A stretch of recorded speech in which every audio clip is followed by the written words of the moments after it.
Hey everyone, and welcome to the Paddle Talk Podcast, brought to you by World Sand Drag News and our fine sponsors. Great to have you along. I believe we're on episode 92 right now, somewhere in that area, but great to have you with us. Joining me, as always, the Midwest owned Damian Bowers, Michigan based John Sorg, and live from a hotel room somewhere is Dave Applegate Jr. That is not mood lighting, folks. It's literally the brightest he could get it. So, gentlemen, welcome aboard. We got a great show this week, huh? We can play Where's Waldo with Dave. maybe that should be a weekly thing for a hat or something as we go with, if you can guess the closest Where's city Dave Applegate? that Dave's at, That would probably be a pretty good one because you never know. Actually, I don't even know. Hell, I don't even know.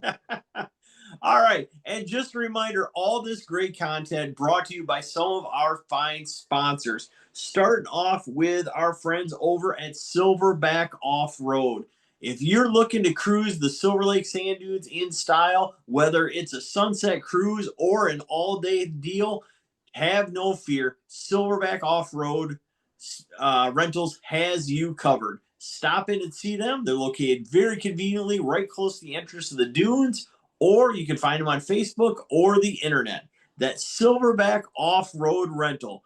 Premium ATVs and UTVs ready to take you on an amazing trip with memories that'll last a lifetime. That's Silverback Off-Road Rentals.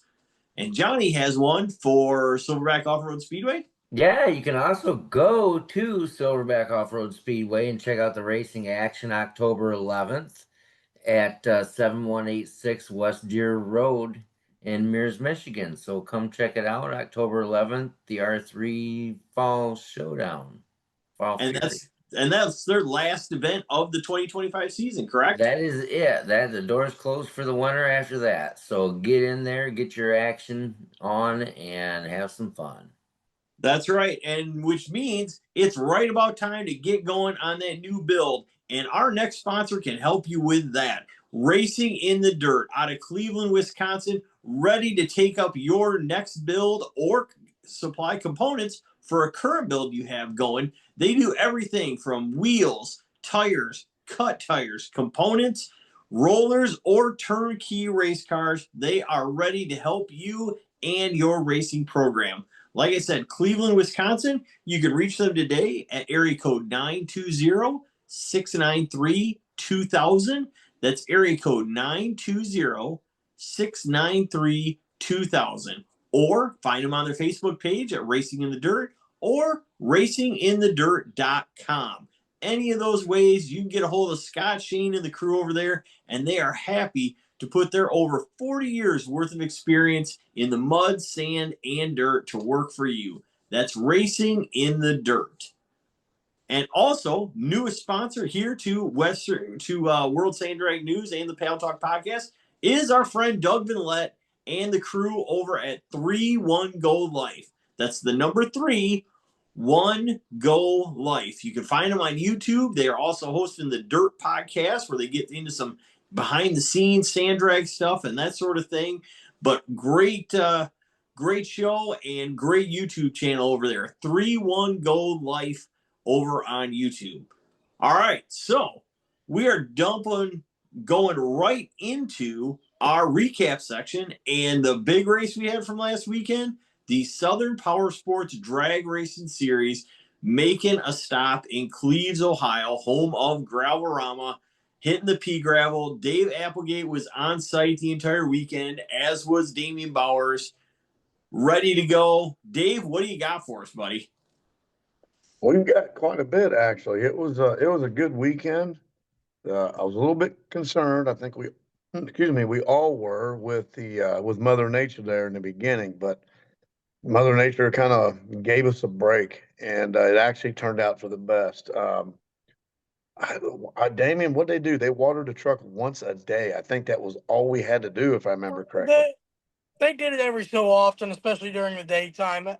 That But track I gets mean, dusty. They'll do it 3 or 4 times in a day usually. yeah, but it wasn't like normal where you just got to just dump it. I mean, Mother Nature took care of us pretty well. It stayed pretty good underneath it. You know, meaning they didn't have to water it a whole bunch, which was nice.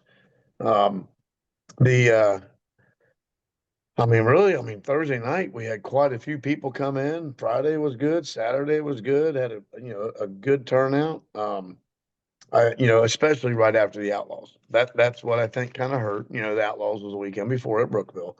So, and we knew that ahead of time. You know, it's hard getting dates in, but at the same time, like I've always said, at least we have places to race. At least racers can make a choice of where they want to go compared to just going, hey guys, you know, I guess we'll race Totally. in 4 weeks, you know?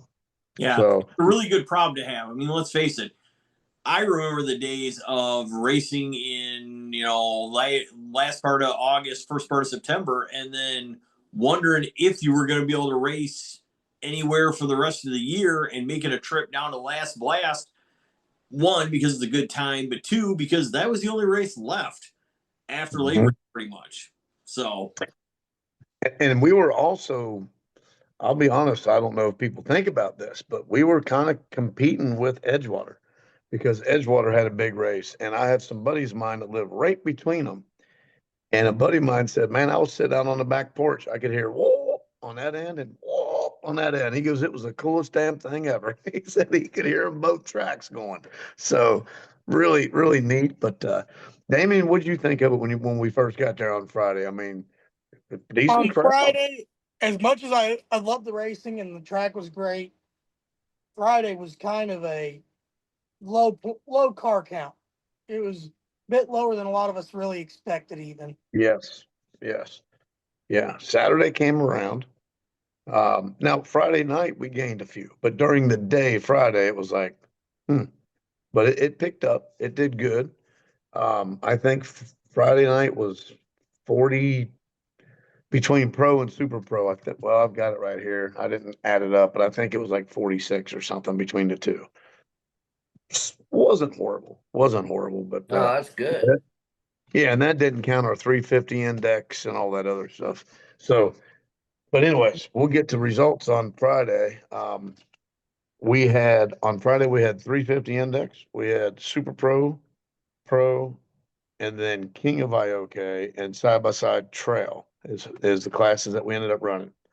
So 350 index, Daryl Clem, first time I met him, he gets the Yep. win over Austin Bullock.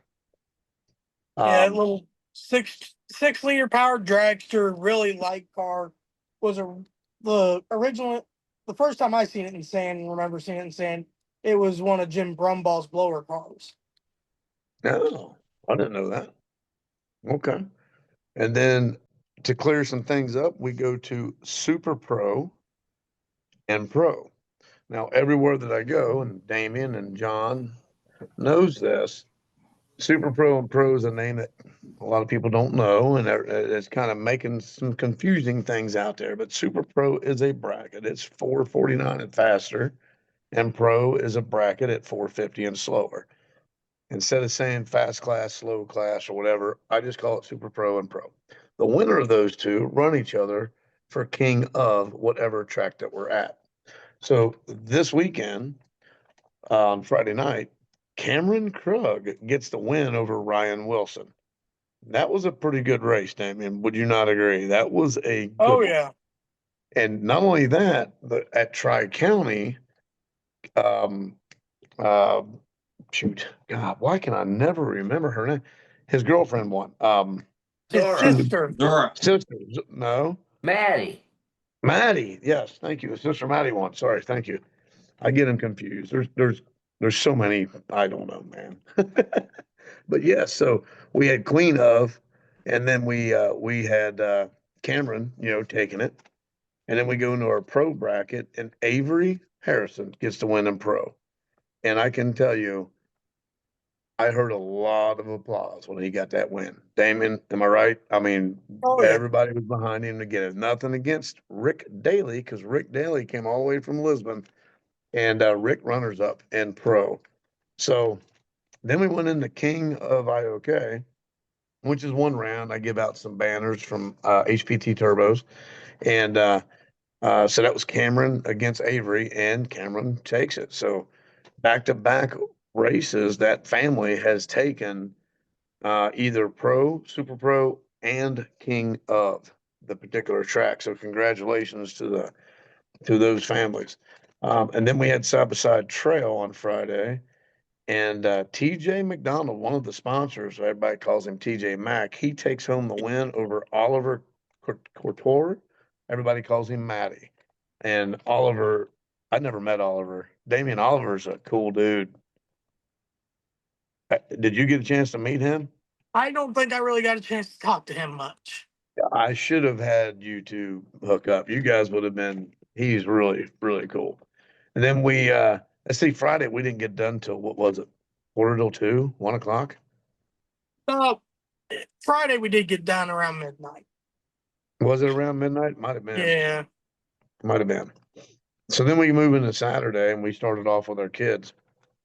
Now there's something about, I didn't know this, but when they post their kids, Pee Wee and juniors, because every track I go to, I let the tracks do their own, I just follow however they do their kids classes. They post the first 4. I didn't know that, which is pretty cool. So in Pee Wee, Hank Bullock takes the win. Marshall Manning, I believe I'm saying, or Manning takes runner up. And Max Egbert, does that sound right? Egbert, Egbert? the little grave digger truck. Yes, yes. And I got an interview with him too. And then Gage McClouse, I believe is correct, is your 4th place in Pee Wee. Then we go to junior class, and it was Ethan McNizer. I might be saying that wrong. I'd have McKinney. to see how it's spelled. Yep.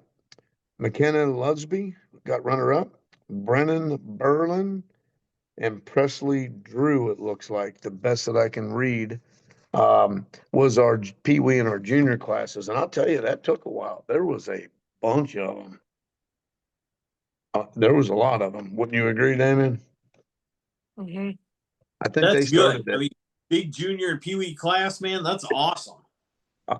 Isaac, I'm pretty sure by the time they got them ready to go, I believe it took over 2 hours. I know it took over 2 hours. Now they do double eliminations, but I know for a fact it took over 2 hours to get through them.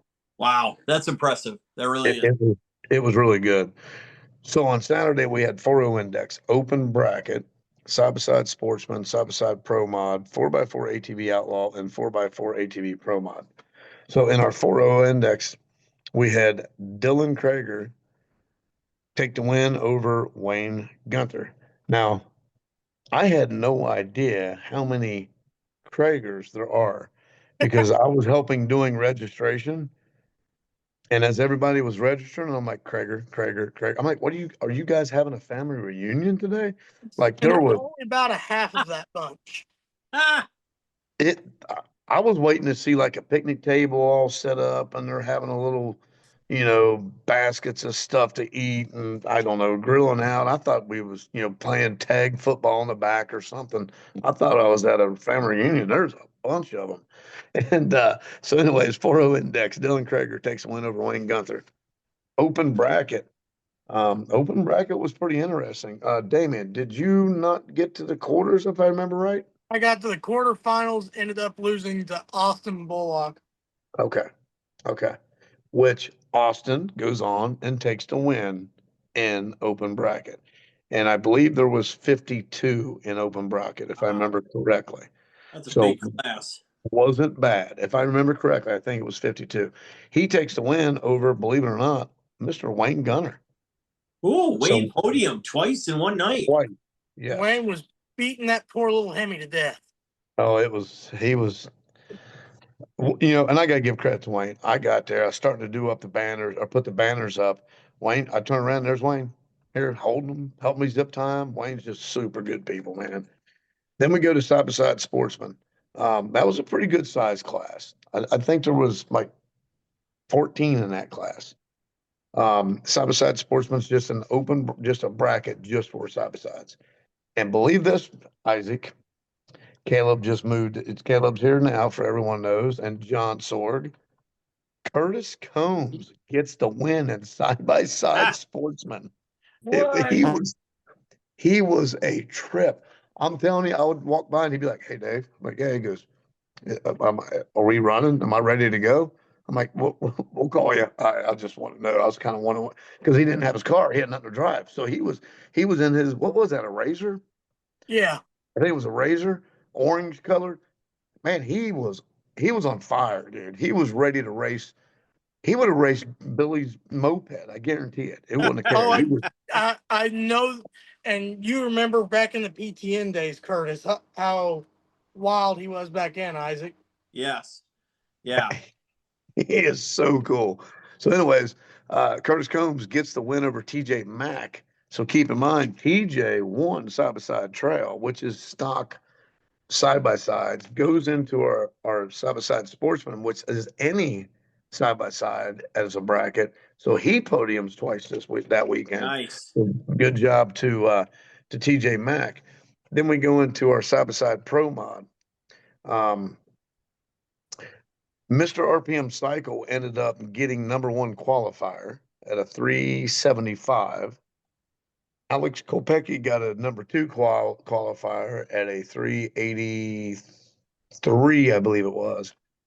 Mine was #3 at a 398. Joe Sargent struggled this weekend, unfortunately, and I think he ran a 410, although Joe ended up going to the finals.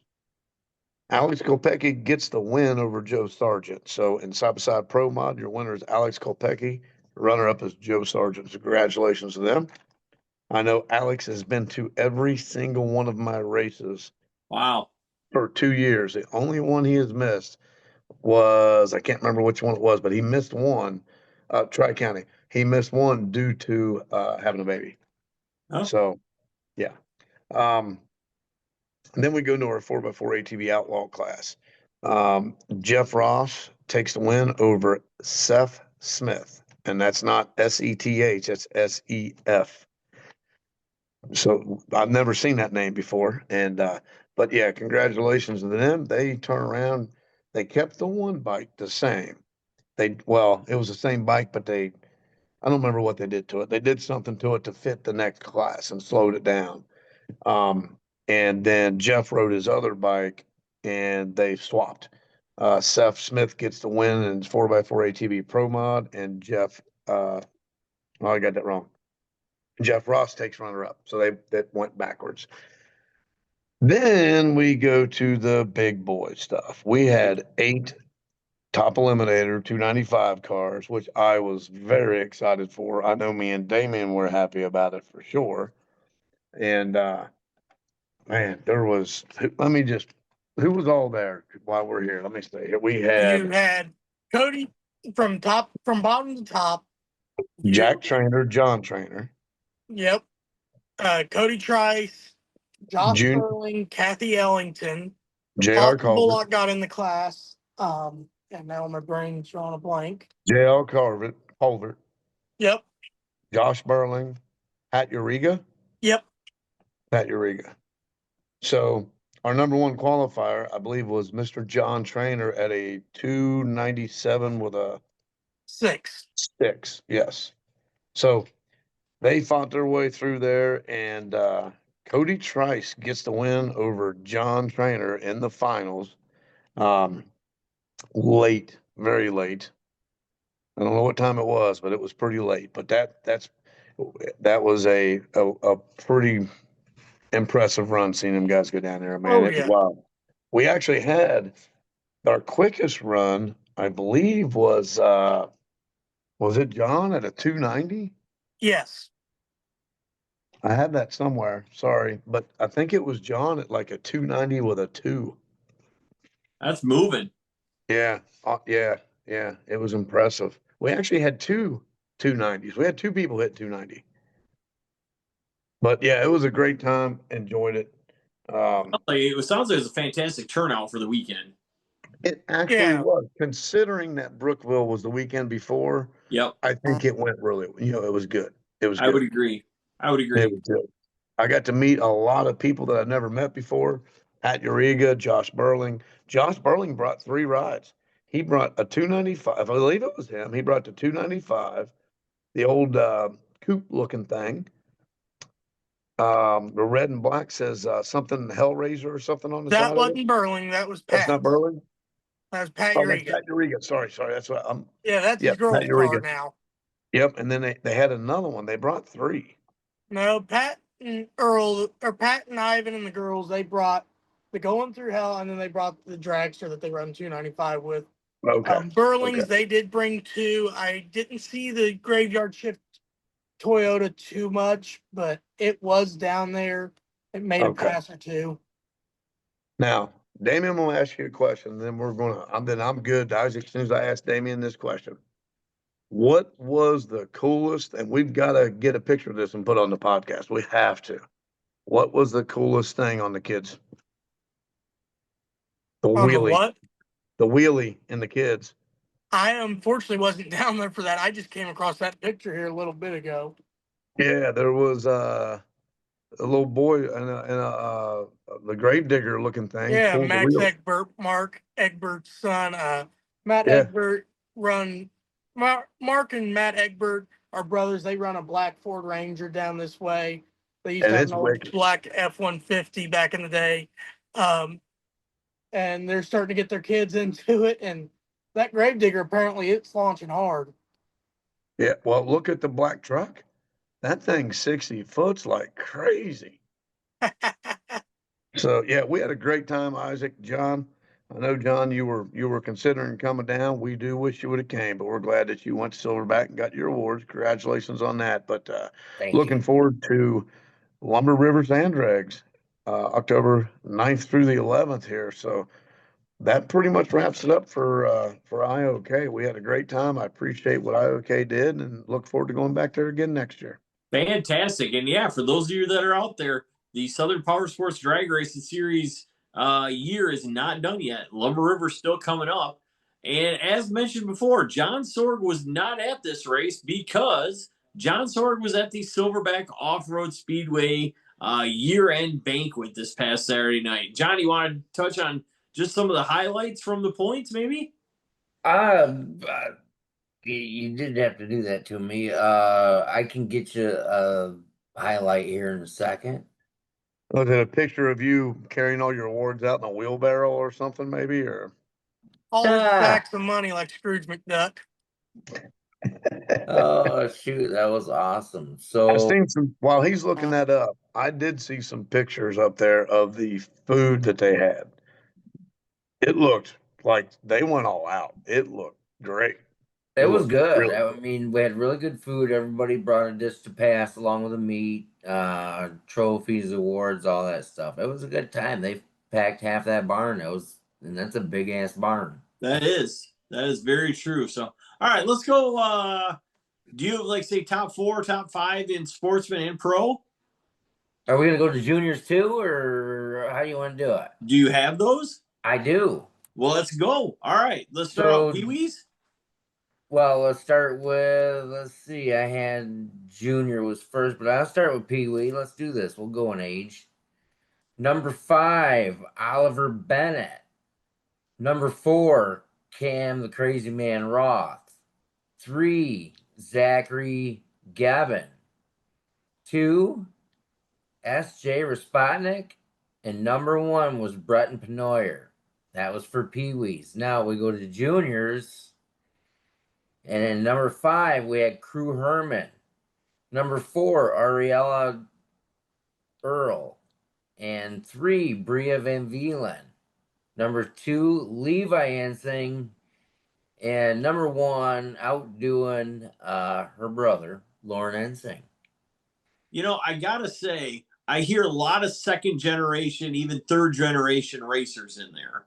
Which is really good stuff. Very much so. Awesome.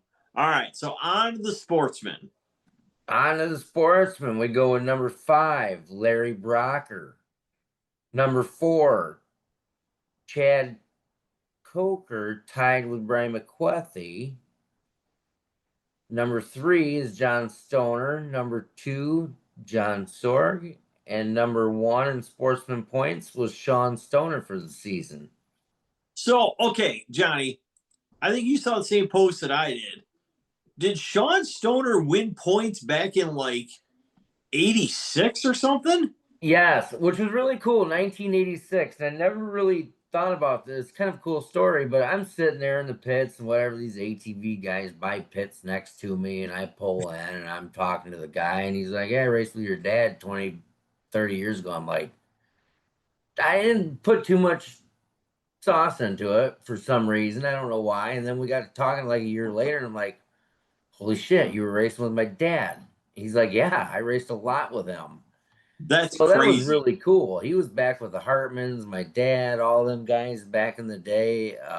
Very cool. 39 years later to come back and win a point series title. That's impressive. That is awesome. And I tell you what, they are super, super good people. So Oh, a lot of fun to hang congratulations out to with. them.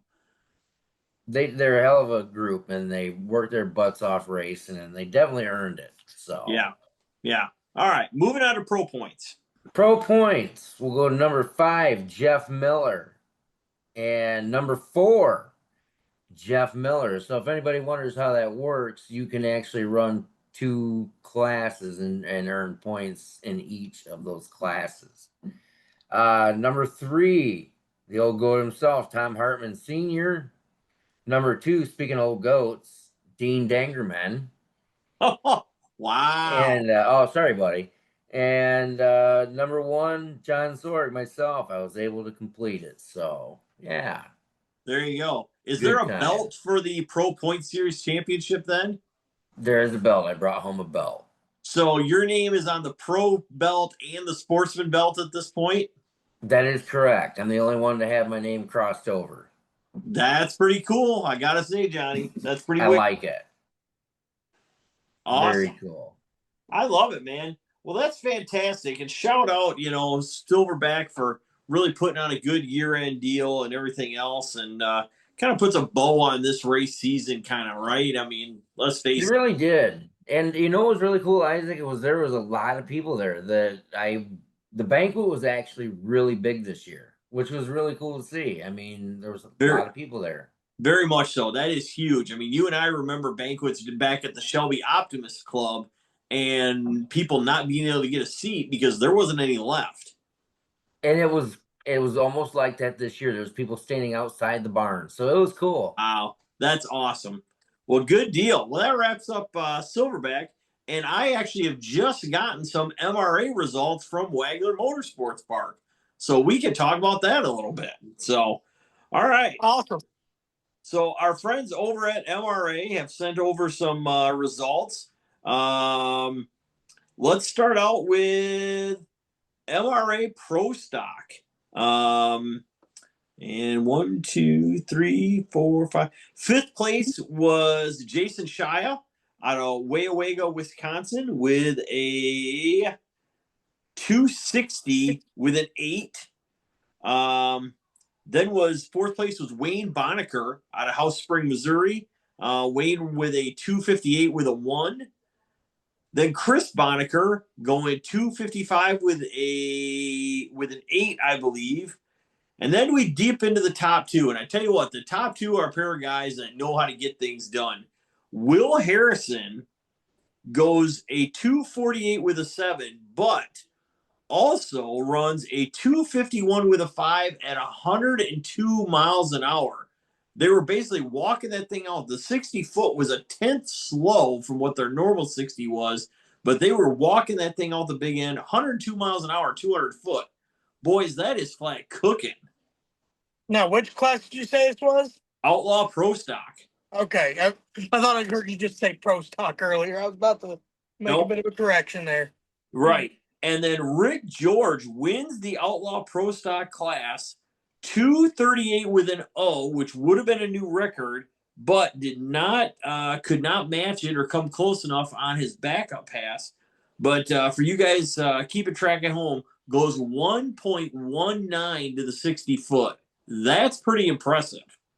Especially from what I was hearing about the track over the weekend and from what I've seen, a lot of people were struggling. They'd get out about 60 foot, climb up on the bar and the car would just change direction on them. Absolutely. No, you're right. Okay, so now let's move to modified paddles. In fifth place was a friend of the show here, Daniel Carrer out of Nebraska with a 238 with a 6. Fourth place was Richard Donovan out of Halifax, Virginia, 237 with a 5. And then also a friend of our show, Casey Lawyer, getting himself in the ball game, going 231 with a 5, and getting just edged out by Mr. Keith Mitchell with the Mudgician, I should say, goes 231 with a 3, so that close between second and third. And then Jason Massey coming back and taking first place, 219 with a 3, 102 miles an hour. So notice the difference in, excuse me, ET, and still going the big speed, much like Will Harrison had gone, and actually sets the record for modified paddles and backs it up with a 216 with a 6. They had that car on kill this weekend. Oh, yeah, and shout out my favorite car out of the bunch, especially with the motor they're running, Richard Donovan running AMC power, placing in the top 5 is awesome to see. And how about Casey Lawyer, the only non-rail in the top 5 with the truck? That's pretty impressive. Talk about hustling, because he normally runs Outlaw Pro Stock. Absolutely. So he actually did run Outlaw Pro Stock. Swapping tires between passes to run mod paddles. That's flying. So, all right. So Friday night, we also had Kelly Odell Open Cuts.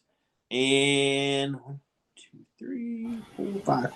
But top 5 here, Steve Renaud coming all the way out of Canada, going 245. Greg Monsmith out of Indiana going 243, 105 miles an hour. So that car was cooking as well. Good to see them out. They haven't been out too much this year with that car. Absolutely. Travis Shoemaker, another guy that has not been out a ton, goes 233 with an O, 108.5 miles an hour. That thing was motoring in 200 foot. And then we had Billy Fling, the only front engine car in the field, goes 228 with a 5. And Kevin Harrison, the never enough dragster, goes 225 with a 6 to take the win in the Kelly Odell Open Cuts class on Friday night. So, and that was a class to watch. There was some wild rides, a little bit of carnage as Billy Fling with the reality track went for a bit of a wall ride there for a moment, and looks like he ended up hitting the generator with the lights on it. I was going to say, Billy not only managed to get his car up on the cement wall, managed to get it over the cement wall, and managed to run into the light tower all in one pass. I got to admit, that was quite a bit of carnage for just one time down the track. And he managed, I believe, to also get the end finish line lights and stuck them up against the wall, too. You know, Billy should probably go bowling with that kind of average. You're not wrong. So, all right. MRA Superstock, and this is one where I don't have the ladder, though, but I am assuming who won here, but I'll be honest, I don't know. Some very familiar names at the top. Steve Butcher with that Dark Horse Bronco runs 3 flat, compared to Jason Hoskins. Actually ran a guy that's been on here before, goes 305. Gage Lombazio runs 306. Daniel Carher goes 308.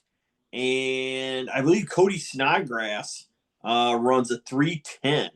So those are kind of some of your top guys. And like I said, I believe Steve Butcher won the class, but I have not seen the ladder. All I got was a sheet with the quick times on it. So I honestly don't know. Judging by the fact that I see his name the most on there, I'd say he probably made the most passes. And talk about consistent on the tree. Yes. Yes. All right. So on to MRA Pro Stock. Now at Outlaw Pro Stock, but just regular Pro Stock. Top 5 here. Actually top 4 because it's going to be kind of the same guys. Trevor Latham goes 288. I believe it's Trevor Hackney goes 286. Sam Lombazio runs 281. And then Rick George, which I believe is the Saturday night special truck, that white Yes. blue one, class of the field runs 267. So over a tenth. Rick George just basically lays the smack down on the rest of those guys and shows them what's what. That truck is very impressive. Definitely. All right, so on to modified cuts. Modified cuts. All right, 5th place is going to be Robert Gallagher driving Jason Massey's car with his motor in it, going 257 with a 3. Then we have Kevin Mitchell with the Mudgician, going 252. Is that Jason George, Damien? I believe so. Okay, it just had J for a thing. Goes 251, and then Rick George goes 249, and then popping back up here is Mr. Keith Mitchell again. Wins So they the have class. these just in the order of the fastest 5 times. Yep. And Keith Mitchell goes 245 with a 1 to take the class win. So congratulations to Keith, and I believe that also wrapped up possibly a Point Series championship for him. Yeah, I would have to do some looking.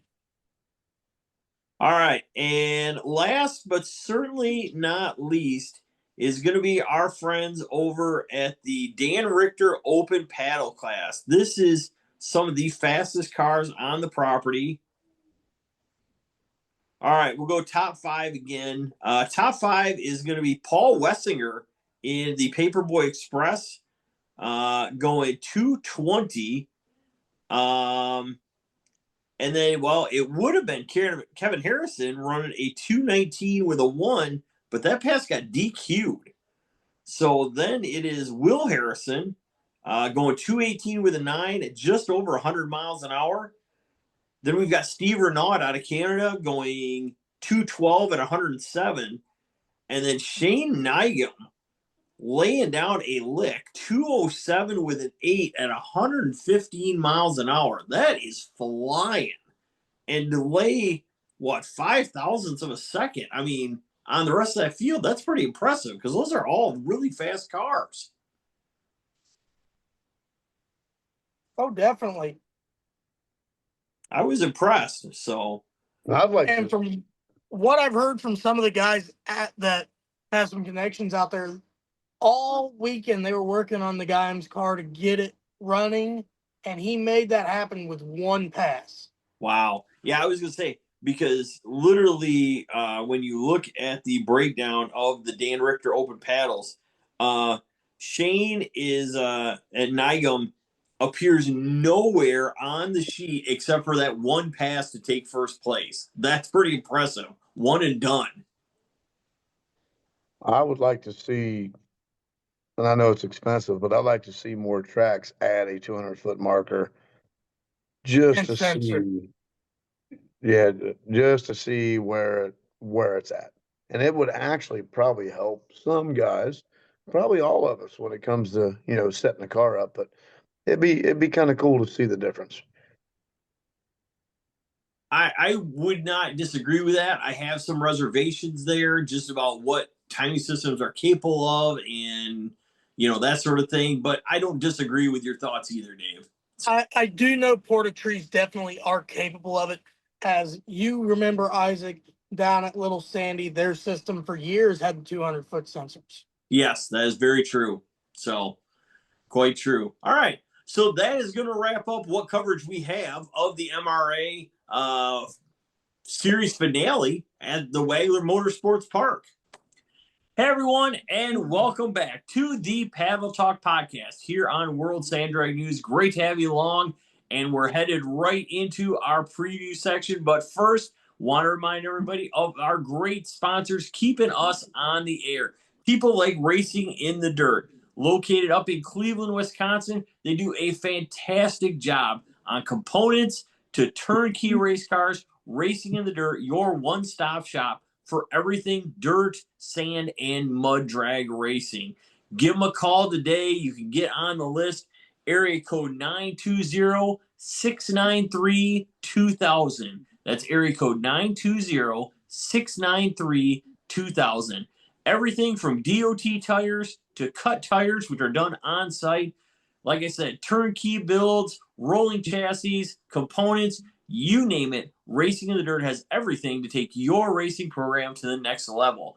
So, the UPS Daily as well, so you can find them on Facebook or find them on the web at racinginthedirt.com, or just give them a call. Scott, Shane, and the crew ready to help you get on track this year yet. That's Racing in the Dirt. And now, John has some other news about another sponsor. Silverback Off-Road Speedway on October 11th, Saturday, will be having their Fall Fury for R3, which will feature utility UTV racing, long jump competition, barrel racing, and basically about any kind of car you can race, you can get in there and play. Nice. That'll be going on at Silverback Off-Road Speedway, so that's the last event of the year, so be there. Awesome. And also, we are sponsored by 3-1 Go Life. That's the number 3-1 Go Life. You can find them on YouTube. Doug Vinolette and the crew doing all kinds of crazy stuff, from racing, the behind-the-scenes stuff, also trucking and everyday life. 3-1 Go Life. Check them out, subscribe, and find them on YouTube. And we're also sponsored by Silverback Off-Road Rentals. Silverback Off-Road Rentals, great way to see the Silver Lake sand dunes. Maybe you don't have something of your own you want to take out there. Well, this is a great alternative. Check them out today. Located right by the entrance to the dunes, Silverback Off-Road Rentals. Whether you're looking to take a sunset cruise, looking to make a day trip, doesn't matter. You can find them on Facebook. Also can find them on the internet. Or you can find them in person, like I said, right by the entrance to the dunes. That's Silverback Off-Road Rentals. All right, guys, so we're going into the preview section here, and as John brought up, we've got the R3 Fall Fury event coming up. That is October 11 at Silverback Off-Road Speedway. That is their last event of the year. We'll get to that in just a minute, but Damian Bowers has Franklin County coming up this weekend, right? That'll be October 4, correct? Correct. Friday, they're also having a bit of a pitch in to celebrate the year, all the racers and everything. Bring covered dish. They're going to have some food there. Usually it's something like fried chicken. They cooked a whole hog before, stuff like that. Let's just call it what it is. It's crock pot bonanza. Yeah. Or crock pot roulette, depending on if you're young enough to where your mom's spooning out whatever you're going to have, right? I mean, let's face it. That's what it is. That no disrespect, but let's face it. Call it what it is, boys. Very probably trash can of liquor there, too. And depending on how everything goes and the weather, they may also be hosting a pit vehicle race Friday night. Afterwards? After that? After/during. Oh, okay, boy. Is it still skillet racing if it's not happening at Cleves? No skillets, unless I don't think, at least, unless somebody decides to ride behind the golf cart. You need to stay up extra late and make sure for us. Yeah, coverage is vital. I don't know if they've got the space for quite the same things they do at Cleves. Allegedly. Yeah, they'll make space. But then on Saturday, it is their normal bracket program, what would normally be the last race of the year, but they do have a rain date coming up later this month as well.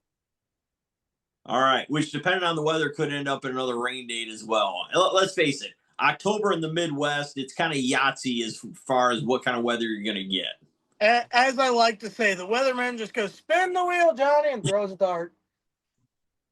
Yeah. I love it. You're not wrong either. That's the best part. That's awesome. All right, so Franklin County coming up this weekend, October 3 and October 4. Great chance to get out there and, get your race on before it's time to put stuff away. So, and also just remember, depending on how cold it is, folks, this may be a prime time to add, say, half a gallon of antifreeze to some of those cars, and just to make sure, because it does get a little chilly overnight. So it definitely can get that way. We've raced the last blast in the snow before. that is 100% true. So, all right. So, Johnny, you've got some news on the R3 Fall Fury. So yeah, so R3 Fall Fury will be featuring, like I said, the sorry, my thing fell down here. Utility UTV racing, long jump competition, barrel racing. The events include open test and tune, UTV short course racing. That's 1,500 to win, actually. Quick 16, open quick 16, which means everything, if I'm not mistaken. No, that's cars, sorry. 1,500 to win. UTV quick 16 is 1,500 to win. Open bracket racing is 1,500 to win. Long jump competition 1,000 to win, and open barrel racing 500 to win. And I got a feeling the last two there are going to be pretty damn entertaining. I would agree. The long jump, I mean, I've seen some real, I don't know exactly where they're doing it this year. Last time I seen them do it, they came off the backside of the big hill and landed on the big hill, and they were going, I wanted to say it was 160 feet. Wow. It was insane. My back bothers me already just hearing that. Well, there was a couple guys that had their backs bothering them after they landed too, so I don't blame you. And the open barrel racing looks obviously entertaining because I've never been to an event where they've actually done it. I've heard of it, never seen it, so I think that would be kind of cool. I would agree.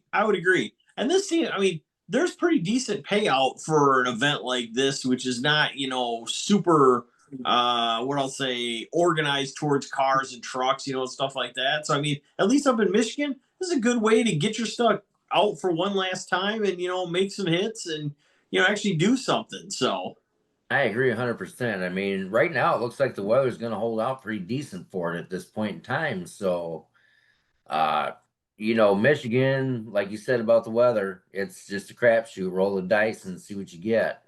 now, I will also say I think we all have heard that possibly there could be a couple of pro truck elite trucks making an appearance to try to shake some numbers down and that sort of thing. So could be well worth your while to go up for a last race in the Michigan area.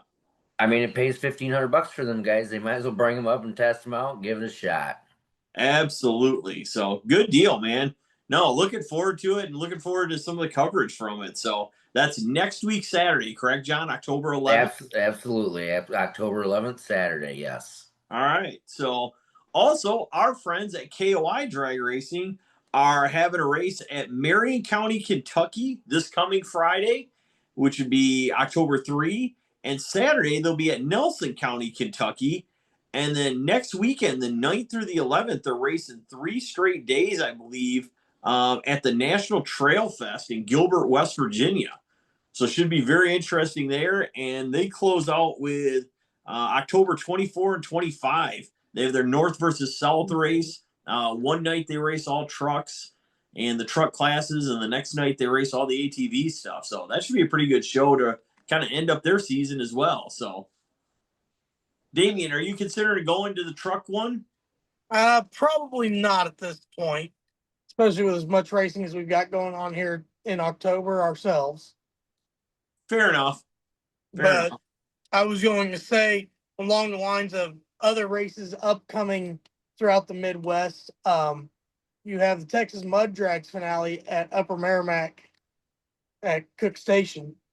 Absolutely. And that's looking pretty legit. I mean, there is a lot of good trucks already confirmed to go to that class. And I tell you what, that is a fast track down there at Cook Station. And that should be a really, really good show. I believe that is that next weekend, the 11th? Yes, the 4th. The 4th? Oh, it's this coming weekend. Let me double check on that, but I'm pretty sure. Yeah, October 3rd and 4th. It is.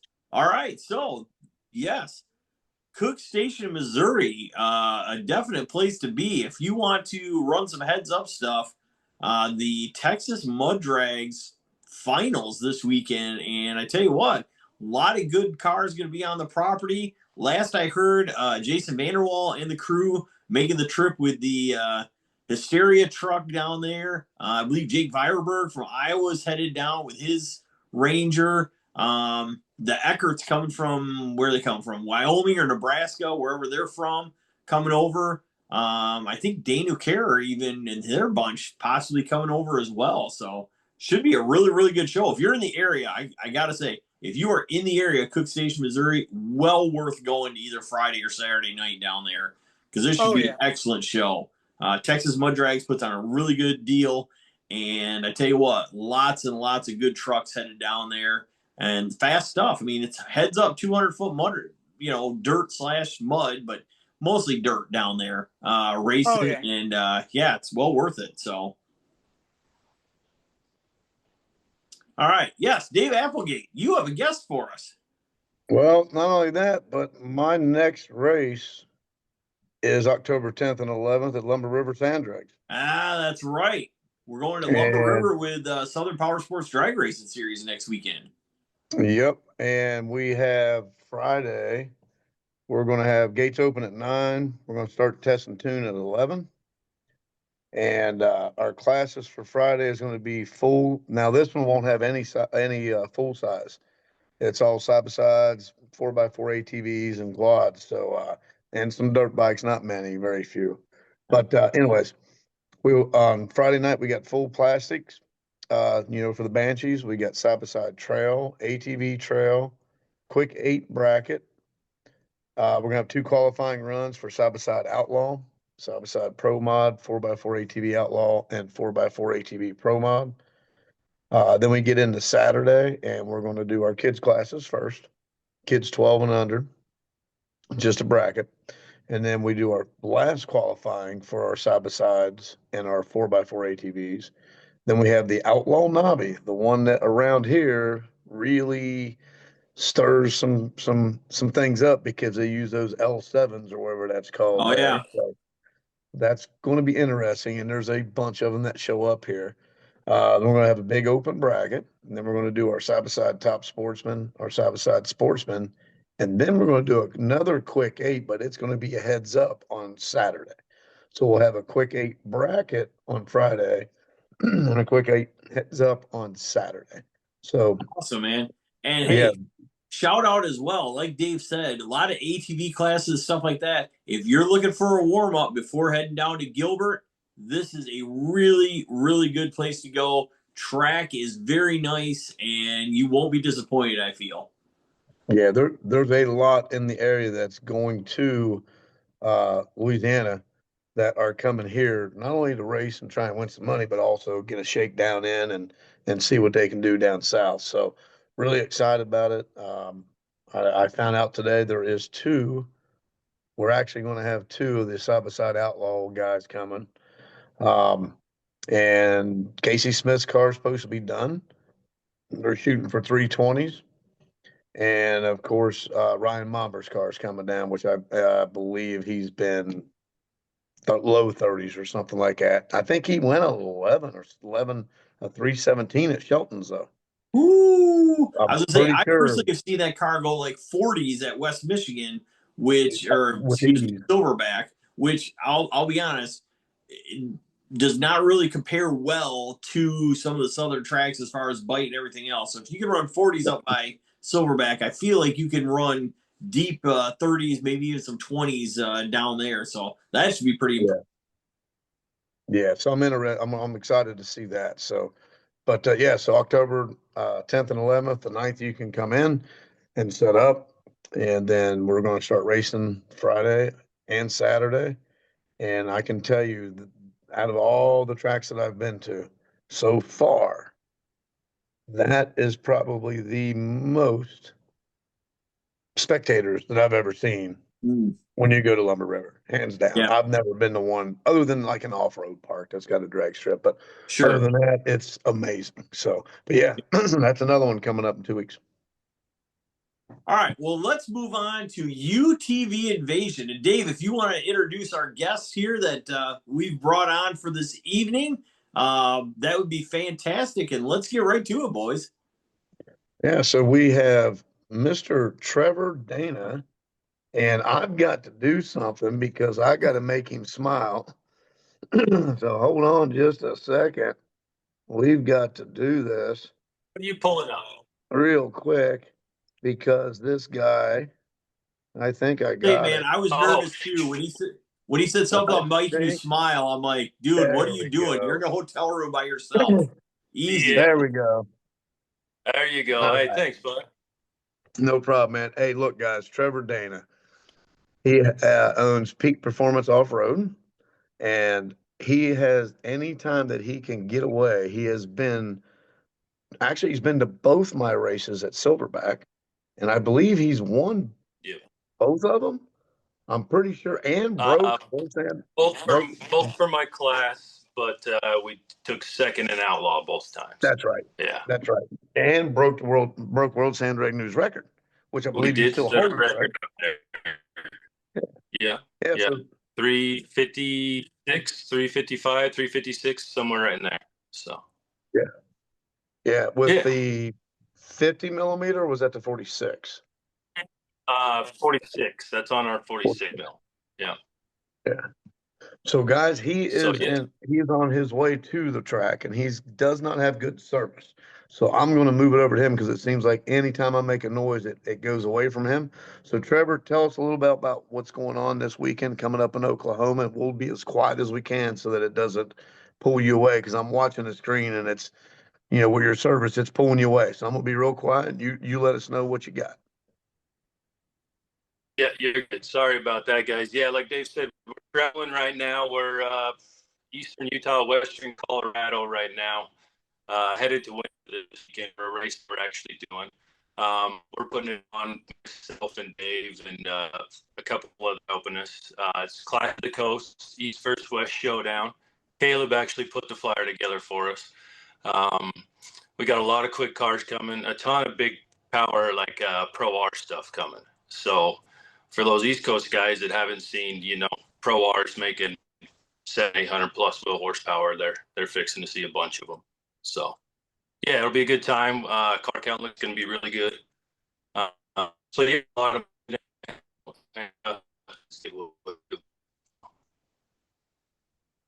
We may end up losing him. And we did. Lost him. And we did. So bear with me We have. real quick. I'll start going down what he was kind of talking about. So they've got a 3-wheeler rodeo, old school meets wild style. They have East Coast versus West Coast sand drag racing, UTVs, which ought to be something else. Sand X, I think that's basically an outlaw pro mod, run what you brung and hope it's enough type of deal. Short course racing, which is wheel to wheel stuff. They've got a big raffle. They got show and shine. A big STU, which is Stand Tires Unlimited poker run. And they've got a big vendor area. I mean, this is a heck of a show that they're putting on this weekend. And America's Oasis is turning into an awesome place to go. Not just Midwest, but from all over the country, people coming in and everything else. So this is fixing. I mean, if you're a UTV guy, this needs to be, if it's not on your radar, it should be. And if it's not on your calendar already, you need to put it on to get it on there. I mean, that's what kind of races turn into. Am I right, Dave? Yes, and they're giving away a side-by-side. Trevor's back with us. Really? Trevor, yeah, I think it's a Pro R. It's either a Pro R and something else they're giving away. I forget. There's 2 different ones you can choose from. Mav R and a Pro R. Yes. Yes. And that is thanks to who was giving that away? I don't remember. That's Chad, isn't it? No, they're not giving it. We may have to. We are sorry. We are trying our best to get Trevor in there. But just go to UTV Invasion, like Isaac and I have just done.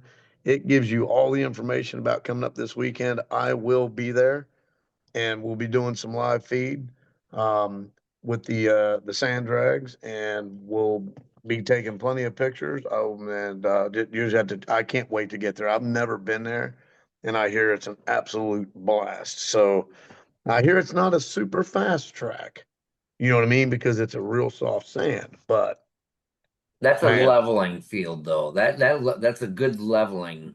yes, Yeah. Levels the yeah, playing field quite a bit, really. I feel like it's very similar to like a Silverback type of consistency, to where it might not be the fastest track out there, but it's probably going to be very consistent, and it's really going to level off the playing field for, what you can, how much can you pour to it, tire, et cetera, that sort of thing. So yes.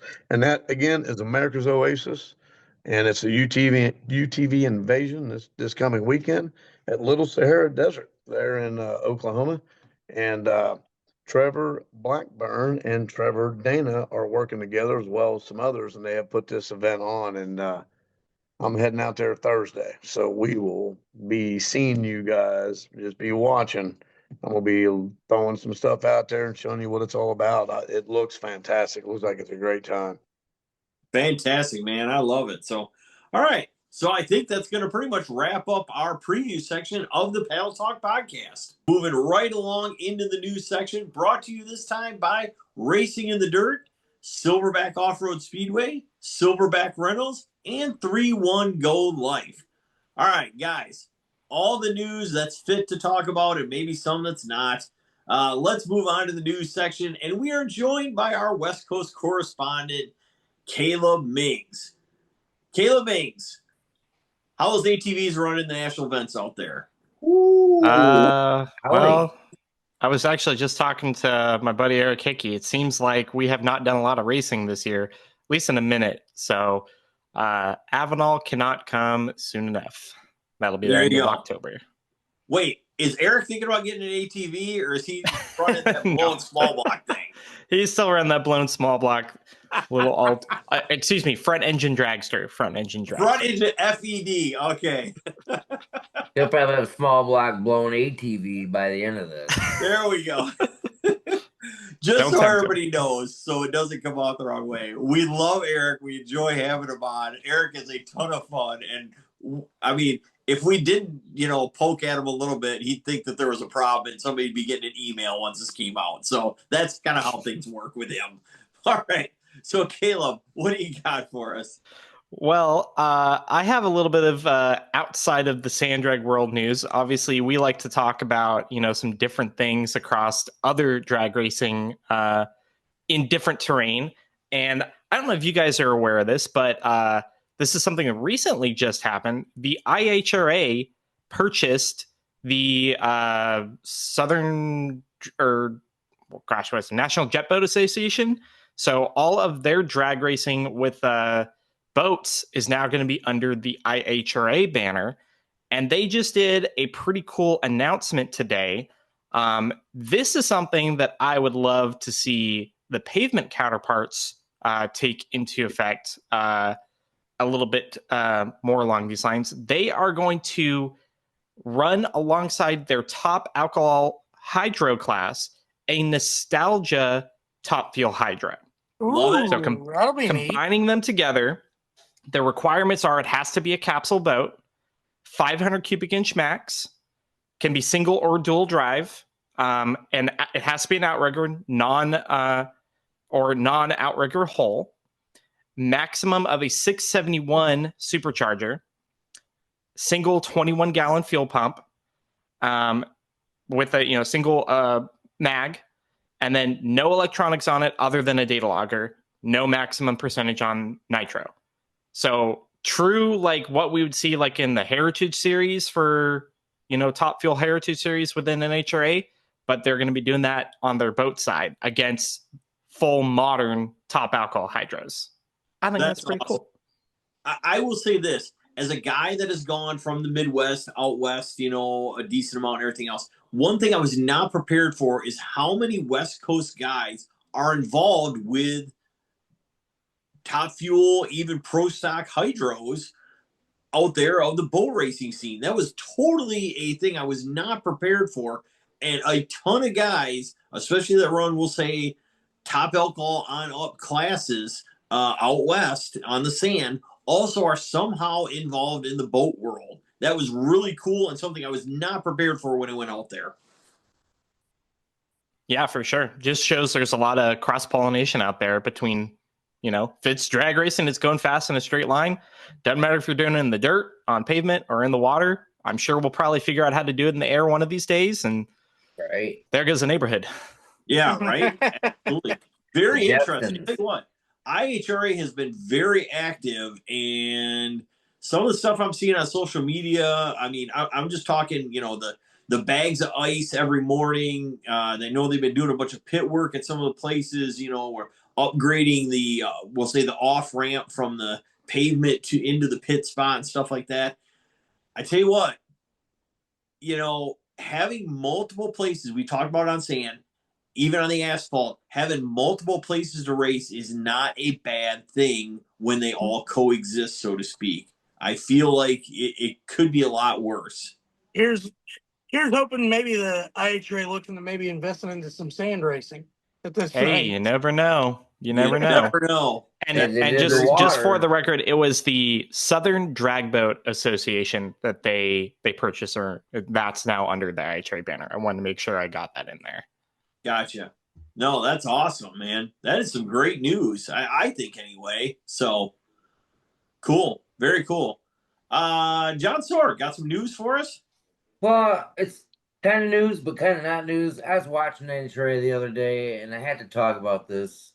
I watched Tony Stewart after he got his ass handed to him, walk away from the car, walk away from an interview, just wouldn't talk to the camera, and it's like, uh, don't be Tony Stewart, guys. I mean, you got kids looking up to you and all this other kind of stuff, and I hate to see that because it was very disappointing in sportsmanship. That's kind of where I'm going to leave that. I don't know what your opinion is, but man, I was like, wow. I Was would that not want to be his kid. And when Tony Stewart dies and his kid's looking back at his memories, and there he is, hot-headed, walking off the camera, being a dick. So what's that girl's name that beat him? Edith Zetterstruff. I think that might be like her first Top Fuel round win, right?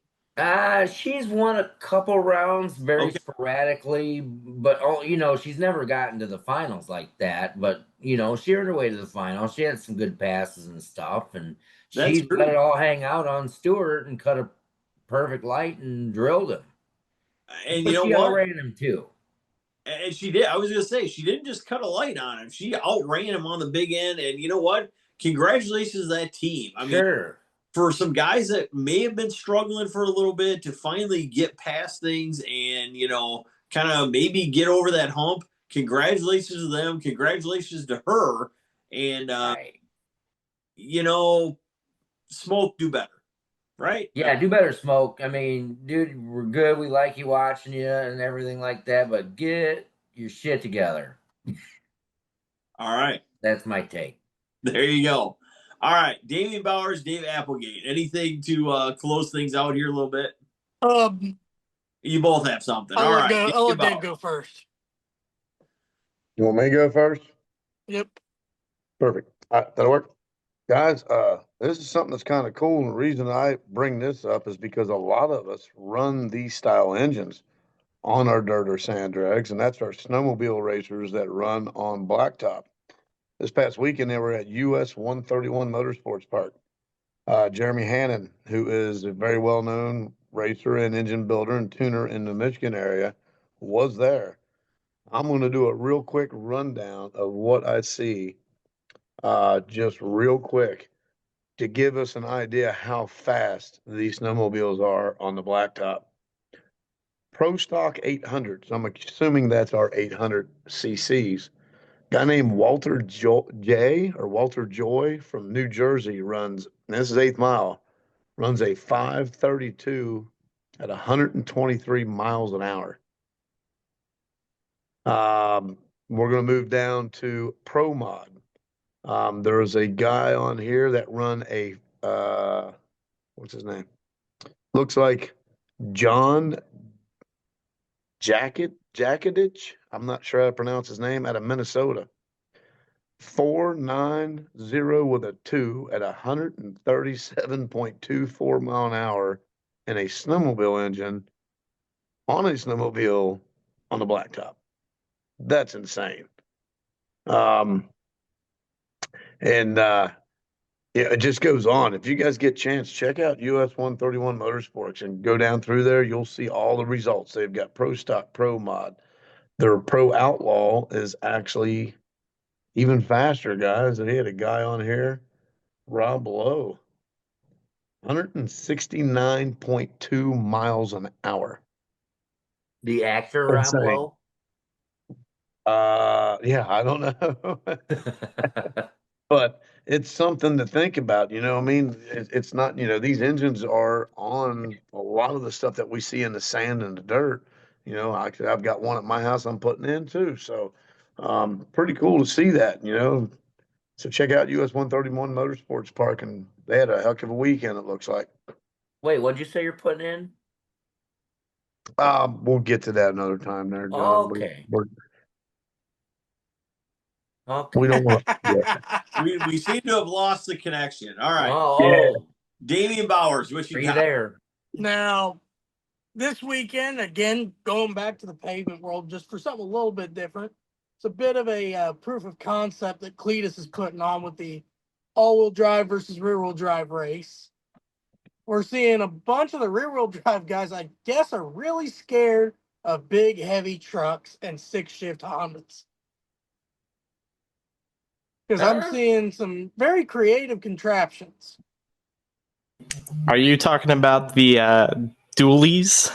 The dually Mustangs, one tucked all the way up under it, one sticking way out the sides. No. I just saw How another big? one, Damien. Another Mustang. I don't know what class. I think he's running the like small tire, like 10.5, class.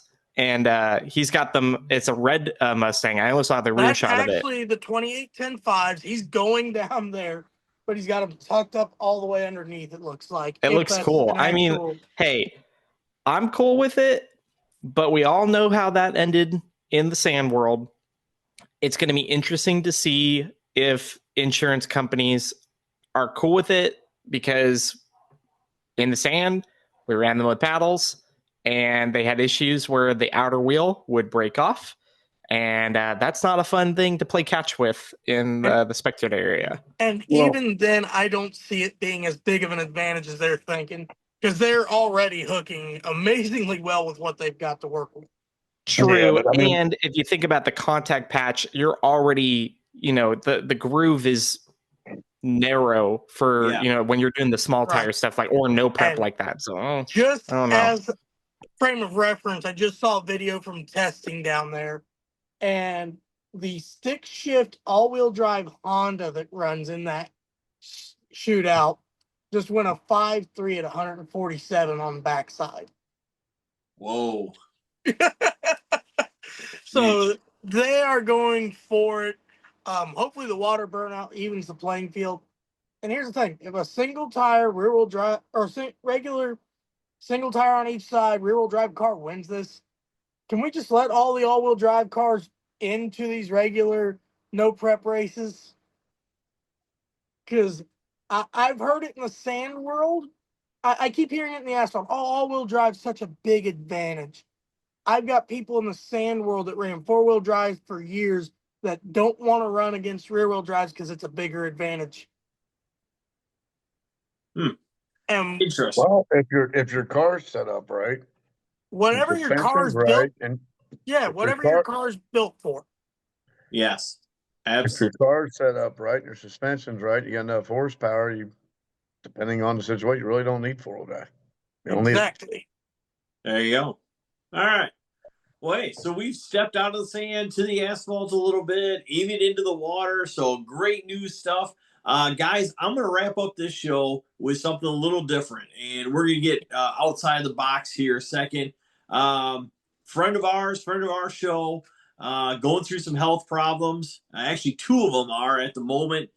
Just want to bring up that and say, hey, Benny Steele, Stephanie Roth, we're thinking of both of you. Get better soon. We really feel strongly about that, and we're praying for you. We love you guys, and can't wait to see you both back at the track soon, doing your thing. So that is going to wrap up this episode of the Paddle Talk podcast. We'll see you again soon, folks. Live, well, not necessarily live, recorded, but on YouTube and on Facebook. Great to have you along, and we'll see you again real soon.